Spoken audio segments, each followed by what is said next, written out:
and yet he was overwhelmed by the job of the presidency. That's correct. Herbert Hoover had been very distinguished for his relief efforts in Europe after World War I.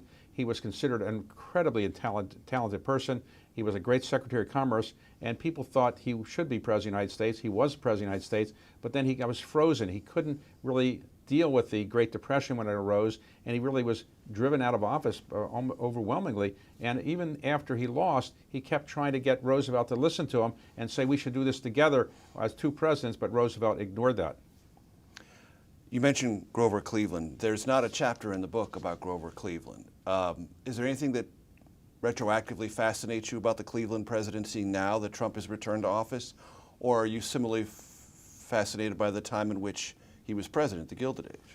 Well, Grover Cleveland is not that well known to many people.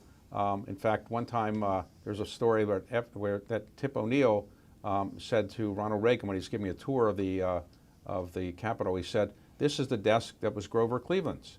And Reagan said, "Oh, I played him in a picture." And he said, "No, that was Grover Cleveland Alexander." But Grover Cleveland was a